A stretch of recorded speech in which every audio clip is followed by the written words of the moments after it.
Hello दोस्तों। तो आज के वीडियो में हम लोग करने वाले हैं MEG 19 block number 6 multicultural writing में से कुछ इंपॉर्टेंट कीवर्ड्स।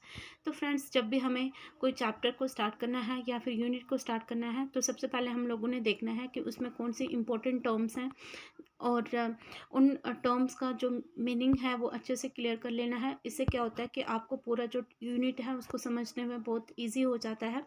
तो फ्रेंड्स, इसलिए मैंने कुछ टर्म्स के या फिर कुछ जो कठिन शब्द हैं उनके मीनिंग क्लियर करे हुए हैं आपको। तो आप लोग इससे पहले मेरी एक और वीडियो है जो मैंने अपलोड कर रखी है और इम्पोर्टेंट कीवर्ड्स हैं उनका मीनिंग क्लियर करवाया है आपको। तो आप लोग उस वीडियो को देख सकते हो, उसके बाद इस वीडियो को कंटिन्यू कर सकते हो। तो फ्रेंड्स, स्टार्ट करते हैं बिना कोई टाइम वेस्ट किए हुए। सबसे पहले आता है इथनिसिटी। तो फ्रेंड्स, एथनिसिटी क्या होता है? एथनिसिटी का मतलब होता है कि कोई भी मतलब एक जातीय ग्रुप होता है, उसकी सेम लैंग्वेज, ट्रेडिशन और जो भी उसका कल्चर होता है, रेस होती है, वो सिमिलर होती है उन लोगों के, मतलब एक ही जाति के लोग होते हैं। तो इस चीज़ को हम कहते हैं इथनिसिटी। इसके बाद फिर आता है एथनिक घटोज। तो फ्रेंड्स, एथनिक घटोज क्या होता है कि अब क्या होता है फ्रेंड्स कि जो ये इथनिक लोग होते हैं, मीन्स कि जो एक ही सेम ही जाति के जो लोग होते हैं, मतलब सेम भाषा बोल रहे हैं, सेम उनका ट्रेडिशन है, हेरिटेज उनकी सिमिलर है, सिमिलर रेस के जो लोग हैं। तो अब ये जो लोग हैं वो किसी कारण से जो है वो क्या करना चाहते हैं, हमेशा एक ही ग्रुप में रहना चाहते हैं। मतलब कोई भी बात हो सकती है, जैसे कोई सोशल प्रेशर है या इकोनॉमिक प्रेशर है, तो उसको की वजह से ये लोग क्या करते हैं, एक ही अपने ही ग्रुप में, अपने ही रेस में रहना जो है वो ज़्यादा सिक्योर समझते हैं। तो इसको कहा जाता है इथनिक घैटोज।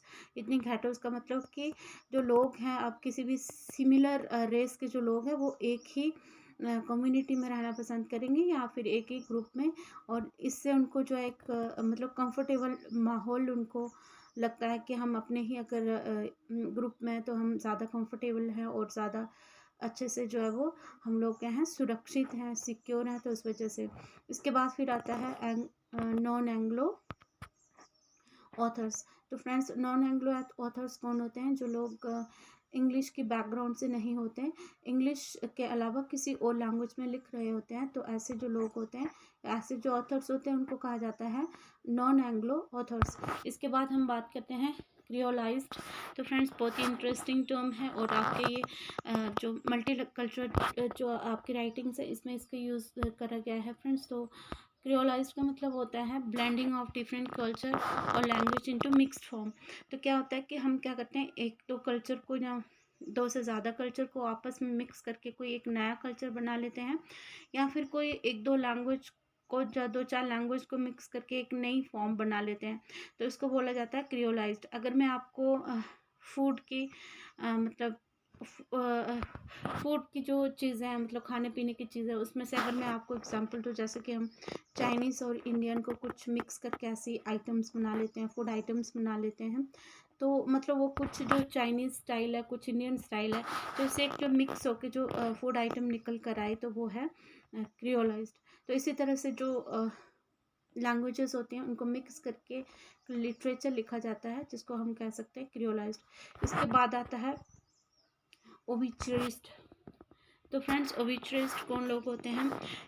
ओबिचुरिस्ट लोग वो लोग होते हैं जब किसी इम्पोर्टेंट पर्सन की, इम्पोर्टेंट पर्सनालिटी की डेथ होने के बाद उसके बारे में लिखते हैं। तो ऐसे जो लोग होते हैं ये होते हैं ओबिचुरिस्ट, इनको कहा जाता है। इसके बाद आता है एशिया पैसिफिक रीजन। इसका भी काफ़ी यूज़ हुआ है इस चैप्टर में, इसको भी अच्छे से समझना है आप लोगों ने।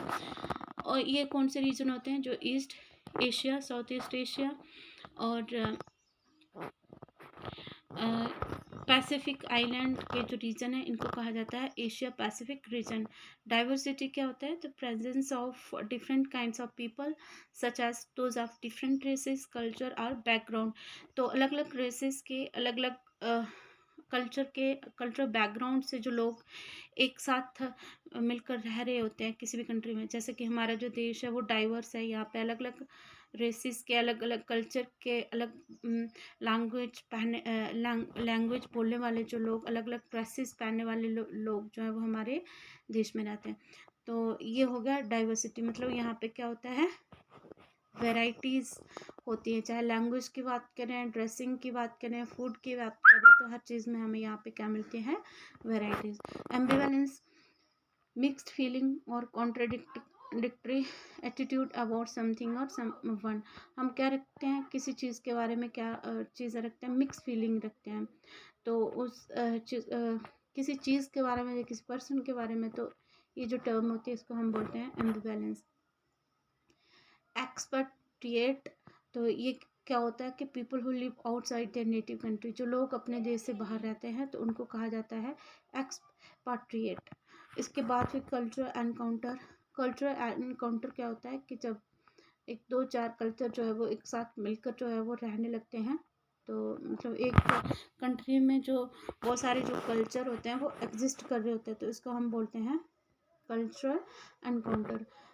पैराडॉक्सिकल, पैराडॉक्सिकल का मतलब होता है कि ऐसी कोई स्टेटमेंट जो हमें सुनने में तो ऐसे कॉन्ट्राडिक्टरी लग रही है, बट वो जो स्टेटमेंट होती है वो ट्रू होती है, या उसमें कुछ ना कुछ जो है वो अच्छा मैसेज होता है, या उसकी जो सेंस होती है वो ठीक होती है, बट हमें ऐसे सुनने में जो स्टेटमेंट है वो कैसी लग रही होती है, कॉन्ट्राडिक्टरी। उसके बाद आयरनी, आयरनी काफ़ी यूज़ किया जाता है लिटरेचर में। तो a situation where the outcome is opposite of what was expected. तो यहाँ पे क्या होता है कि जैसे हमने किसी चीज़ के बारे में कुछ और उम्मीद रखी होती है, उम्मीद तो हमारी किसी चीज़ को लेकर कुछ और होती है, बट उसका जो रिज़ल्ट आता है बिल्कुल उसके अपोजिट आता है, मतलब हमारी उम्मीदों के बिल्कुल अपोजिट जो किसी चीज़ का परिणाम आता है, तो उसको हम बोलते हैं irony. Epistolary related to letter और correspondence often used to describe a narrative told through letter और रिटन कम्युनिकेशन। जब हम किसी भी नैरेटिव को लेटर्स के ज़रिए या कम्युनिकेशन के ज़रिए जो है वो बताते हैं किसी को, तो इसको बोलता है एपिस्टोलरी बोला जाता है। Migration, movement of people from one place to another often for better living condition.